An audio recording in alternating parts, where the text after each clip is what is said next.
बहुत बड़ी टेस्टमनी हमारे दरमियान आई है। कह रही कि 5 साल से मुझे चेस्ट से पस आ रही थी, रेशा आ रहा था और वो सूख नहीं रहा था। 5 साल से मैं मेडिसिन ले रही थी और 5 साल से मैं इसकी दवाई ले रही थी, तो मुझे आराम नहीं आ रहा था। अब अभी जब पास्टर जी ने मेरे ऊपर ले हैंड किया, जब मेरे ऊपर ऑयल लगाया, तो उसी दम मैं ठीक हो गई हूँ। Hallelujah, hallelujah, hallelujah, hallelujah.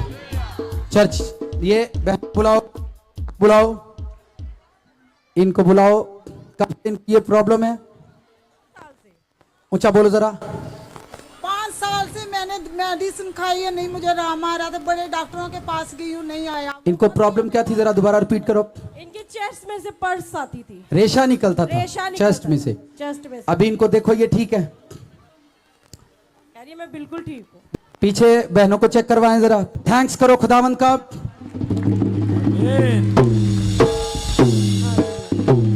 Hallelujah.